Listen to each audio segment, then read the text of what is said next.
Très clairement, l'objectif de cette campagne, c'est de donner aux populations concernées par cette campagne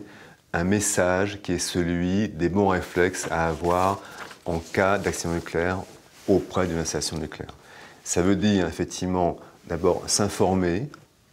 ça veut dire également bien évidemment avoir des comprimés d'iode chez soi, ça veut dire ne pas aller chercher les enfants à l'école, ça veut dire également écouter les consignes du préfet,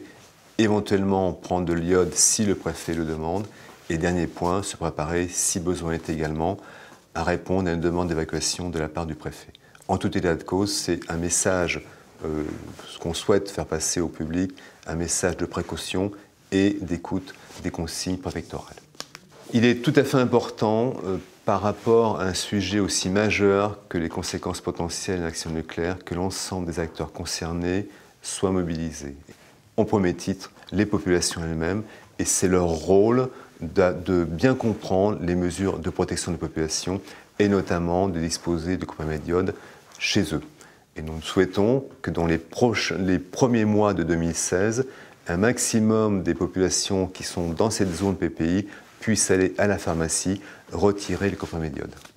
Le souhait des pouvoirs publics est bien évidemment de faire passer un message sur le risque nucléaire dans sa globalité. Et au-delà de la campagne de distribution d'iode qui aura lieu en 2016, il est nécessaire de revenir régulièrement auprès du public, de les informer régulièrement sur les mesures de protection de la population, notamment à l'occasion d'exercices de crise. Et je pense qu'il est tout à fait légitime que les commissions locales d'information qui vont organiser